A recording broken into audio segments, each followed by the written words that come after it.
Hola, en esta oportunidad vamos a continuar con el capítulo de Producto Interior, pero ahora vamos a tratar de aplicar el Producto Interior y la idea de proyecciones para hacer el estudio de planos y rectas, de estos conceptos geométricos que ya más o menos manejamos. Bueno, para tener una idea un poco más completa de lo que es una recta, consideremos dos vectores. Aquí estamos en el plano, un vector P y un vector U. Ya sabemos que el espacio generado por U va a ser todas las ponderaciones de U y va a definir una recta que pasa por el origen. Aquí tenemos algunos puntos en particular, 2U, menos U, pero también sabemos que están los que están entre medio y los otros. Por ejemplo, raíz de 2 por U, 5U, 47 dividido en 3U, cualquier cosa. ¿Ya? Pero ahora, ¿qué pasa si además consideramos este de acá, el P más U? ¿Cómo lo voy a obtener? Voy a tener que moverme hasta P y después moverme de forma paralela a U y en el mismo largo de U. Y entonces obtengo este punto de aquí. Pero además me puedo mover P más 2U, puedo también considerar P menos U igual que antes. Y así me doy cuenta de que lo que estoy rellenando aquí en verde es una recta. Y es una recta que es paralela al espacio generado por U. Y viendo estas expresiones de acá, me doy cuenta de que esta recta la voy rellenando con P más las ponderaciones de U por escalar.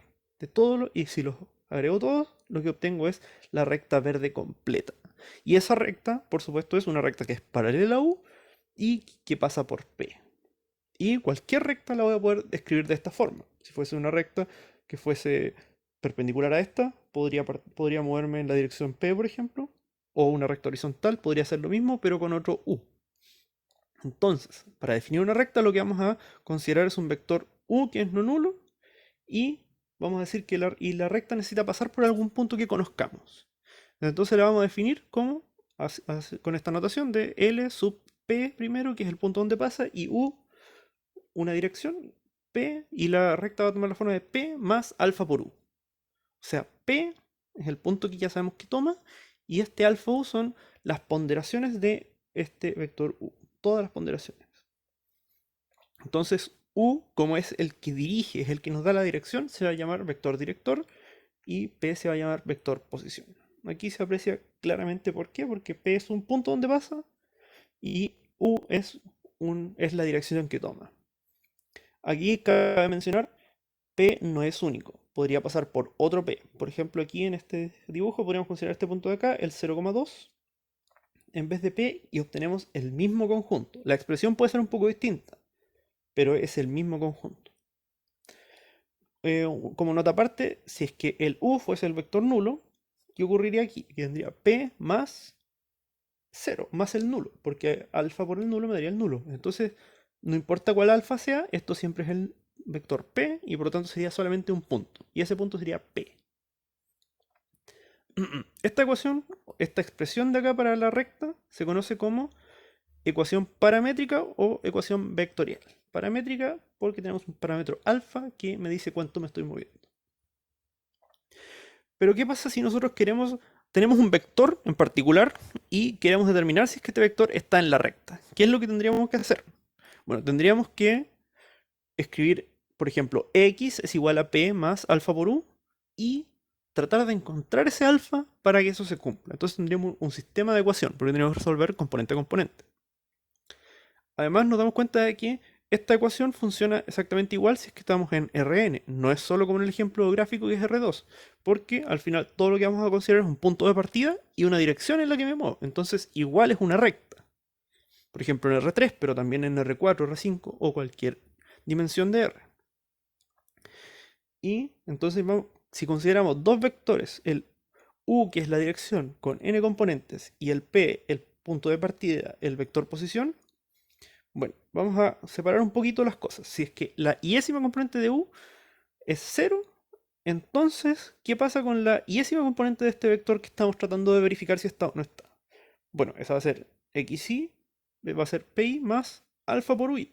Pero si este de acá es cero, entonces este producto es cero y solamente nos queda el pi. Entonces, necesitamos que la iésima componente sea igual a la iésima componente de p. Ahora, ¿qué pasa cuando la componente iésima de u no es cero? Entonces lo que vamos a hacer es despejar alfa en esta ecuación de acá, para cada componente, en esta ecuación. Todo lo que hago es restar pi y dividir por ui. Entonces sí tengo alfa. Bueno, si tenemos al menos una, que no es cero, que tiene que existir, porque si el u es cero ya sabemos que era un punto, entonces podemos escribir la ecuación cartesiana de la recta de esta forma. Va a ser los x en Rn, y separamos en dos casos, como antes. Si la y-ésima componente de la dirección es cero, entonces xy es pi. Y si es que es distinto de cero, entonces tenemos que despejar alfa para todas las componentes. Y como alfa es el mismo para todas, todos tienen que ser iguales.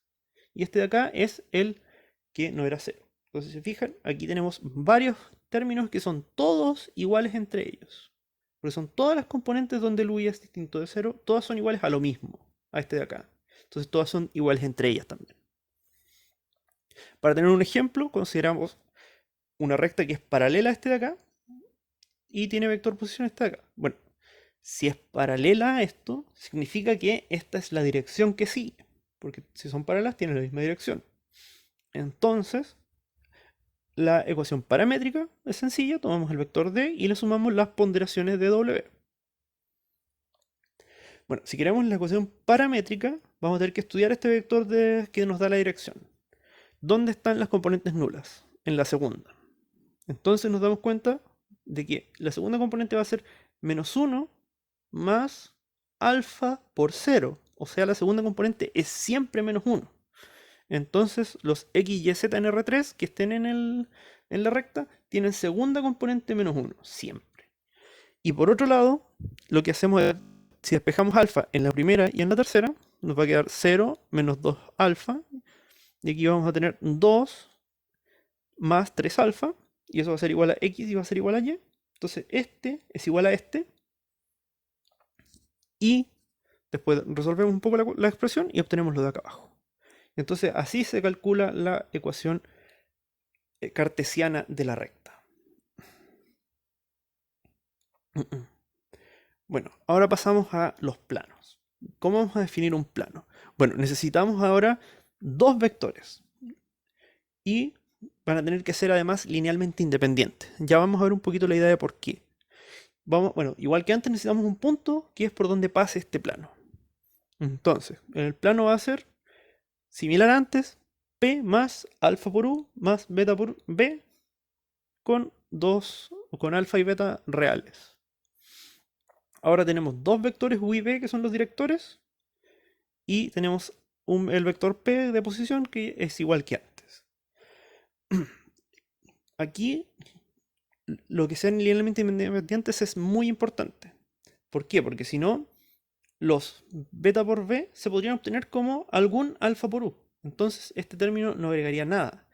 Y entonces esto es todo lo que nos quedaría y estaríamos en el caso de una recta.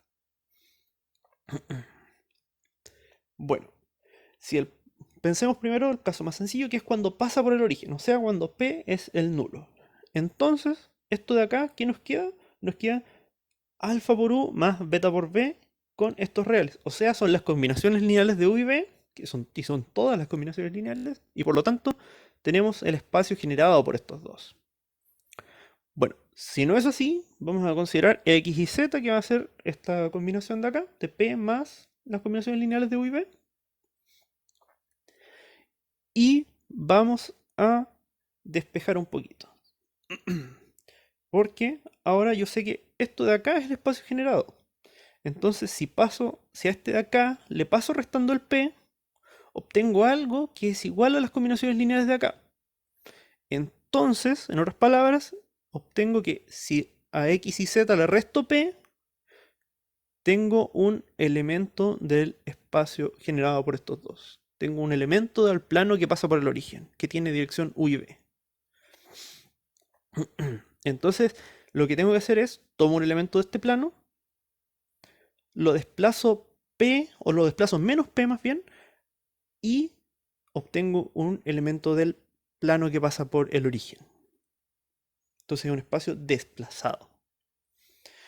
Aquí un pequeño detalle, notamos que si tengo un conjunto con dos vectores que generan el mismo espacio que estos otros dos, Entonces, estas combinaciones lineales de U y B van a ser al final las mismas que las de U' y B', y por lo tanto el espacio es el mismo. Si es que ponemos direcciones U', B' que U con B.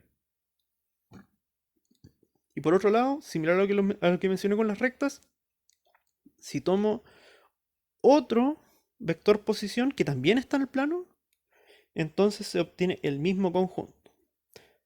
Ahora, sería el mismo conjunto, pero para un elemento en particular los alfa y los beta serían distintos. Hay que tener esa consideración. Pero el conjunto en sí es el mismo. Bueno, igual que en las rectas, uno también puede encontrar una ecuación cartesiana. Pero ahora tenemos un problema bastante más grande, porque ahora tenemos que, para verificar si es que un vector X y Z, por ejemplo, está en el plano, lo que tendríamos que hacer es encontrar alfa y beta, para que esta combinación de acá nos produzca el X y Z que queremos. Entonces es un sistema de ecuaciones bastante más grande y bastante más complejo. Afortunadamente, tenemos una fórmula en R3 y se presenta aquí a continuación. No la voy a leer, ustedes la revisarán con más calma, pero nos da con una igualado a cero. O sea, nos queda, es una sola ecuación, no es un sistema. Y una forma de obtener esta ecuación es aplicando el producto cruz, que muchos ya deben conocer, pero para aquellos que no lo conozcan, se define por esta fórmula de acá. Tomo dos vectores y el producto cruz me va a dar otro vector también de R3. De nuevo, la fórmula es bastante larga, no vale la pena que la lea, pero la gracia de este U cruz B es que es perpendicular. En otras palabras, es ortogonal con el producto punto, que es el producto usual de R3, a U y a B. O sea, este de acá es ortogonal a U y ortogonal a B. Y sigue la regla de la mano derecha, o sea que sí, no es importante para el curso, pero si cierran la mano en la dirección de U hacia B, el dedo pulgar apunta hacia U cruz B. Entonces, esto es lo que mencionaba, que es perpendicular a ambos. ¿Y qué ocurre entonces? Si es perpendicular a los dos, podría multiplicar este por alfa y seguiría dando cero. Podría multiplicar este por beta y me seguiría dando cero, porque ya sabemos que los escalares salen afuera en los reales. Y podría sumarlos y también me daría cero, porque esto es cero más cero. Y sabemos que esto es lineal, o sea que puedo juntar estos dos términos. Entonces, este producto, o sea, este de acá, es ortogonal a todas las combinaciones lineales de los de acá. O sea, es perpendicular al plano generado por estos dos, porque son todas las combinaciones lineales. Entonces este se conoce como el vector normal.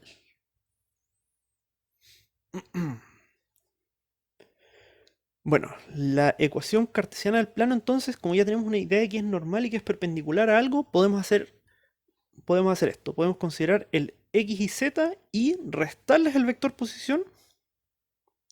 Y hacemos el producto punto, que ya sabemos que es el producto interior usual en R3, y me va a dar 0, porque ahora este de acá, si lo desplazo, como lo estoy desplazando al origen, obtengo el plano que pasa por el origen, que es un subespacio vectorial, y va a ser perpendicular, porque eso es lo que nos decía el producto cruz. Donde n es el producto cruz de acá, es el vector normal, así que en general se denota por n. Y aquí tenemos un ejemplo, tenemos el plano que pasa por el 1, 1, 1 y tiene dirección 1, 0, 1 y 2, 2, 2, 2, 2, 0. Bueno, calculamos la normal como el producto cruz de estos dos. Aquí ya está resuelto, me da el 2, o sea, el menos 2, 2, 2. Y verificamos rápidamente que el producto punto me da 0 en ambos casos. Esto no era necesario verificarlo porque el producto cruz nos asegura que siempre va a resultar. Ya. Y entonces tenemos que escribir lo mismo que teníamos antes. Tenemos que escribir x menos la primera componente de p, y menos la segunda componente de p y z menos la tercera componente de p. Y hacemos el producto punto o el producto interior usual de R3 con el vector normal y esto me tiene que dar 0. Entonces la ecuación que nos aparece es esta de acá abajo. Y de nuevo, similar a lo que habíamos mencionado antes, cuando teníamos una ecuación de este tipo que era igualada a 0, ya sabíamos que esto sí era un espacio vectorial, pero ahora es igualada a un número, a 2. Y esta entonces es la ecuación cartesiana de este plano, del plano que pasa por P y tiene direcciones U y B. Bueno, para terminar, vamos a revisar un poco la noción de distancias, que la distancia entre dos puntos, ya sabemos que coincide con el largo, entre comillas, del trazo que los une, del vector que los une, que va a ser la norma de a menos b. Si estamos hablando de distancias de la forma que nosotros entendemos más usualmente, que es la línea recta que los une, entonces vamos a utilizar el producto interior usual, y con ese vamos a definir esta norma. El producto interior, el producto punto. Pero además uno puede definir distancia desde un punto hacia un conjunto cualquiera en R. Y eso se define como el ínfimo de esto de acá, que son las distancias desde A a B hacia los elementos de el conjunto. O sea, es el ínfimo, o sea, entre comillas, la menor distancia entre A y algún elemento de B. Pero no necesariamente se va a alcanzar este ínfimo, o sea, no siempre es un mínimo. A veces se acerca mucho y se aproxima a algo, pero no es un mínimo. No se alcanza en ningún punto en particular. Afortunadamente, cuando estemos en espacios desplazados, o sea, en rectas, en planos o otras más, que estemos moviendo hacia el lado, que eso se llama espacio afín, es el nombre más general que se utiliza, entonces siempre va a haber un B que haga que esto sea el mínimo, o sea que esto de acá va a ser igual a menos SB en particular, y no un ínfimo. Y además SB va a ser uno solo. Y como ya habíamos visto un poco en la parte de proyecciones, sabíamos que ahí la proyección correspondía a la línea recta que era perpendicular al espacio vectorial, que nos llevaba hacia el punto. Entonces por eso era único. Y como es una línea recta y es la más rápida desde los puntos porque es perpendicular, entonces sabemos que es la distancia más corta. Y con un pequeño ajuste podemos hacer esto cuando ya no sea necesariamente un espacio vectorial, sino que uno que estemos desplazando. O sea, por ejemplo, una recta o un plano que ya no necesariamente estén por el origen. ¿Qué es lo que vamos a hacer? Bueno, la distancia hacia una recta va a ser este A menos esto de acá. Aquí nos damos cuenta de que este término es la proyección sobre el espacio generado por U. Pero tenemos que hacer esta corrección con el P, porque ahora es el vector de posición. Entonces tenemos que movernos un poco para llegar al plano. Por otro lado, cuando tenemos la distancia hacia un plano, se nos complica un poco más. La idea es muy similar a arriba, porque de nuevo tenemos la proyección, pero este término sería bastante más grande, porque teníamos una sumatoria con estos productos juntos. Haciendo un poco de álgebra, afortunadamente, nos encontramos con que esa expresión corresponde a la de acá. Ahora ya no es la proyección sobre este de aquí, sobre U, B, sino que es la proyección sobre el producto cruz de los dos, sobre el espacio generado por ese producto cruz. Entonces nos estamos moviendo en la normal. Y ahora es un plano por el origen, porque ya no tenemos nada más, solamente hay que calcular la norma de esta proyección. Que reemplazamos la fórmula, nos damos cuenta de que podemos simplificar algunos términos al sacar norma y nos queda esta expresión de acá. Entonces, lo bueno de utilizar estas ideas de proyección es que tenemos una fórmula explícita para tener distancia a una recta y a un plano. Bueno, entonces lo vamos a dejar hasta acá. Muchas gracias.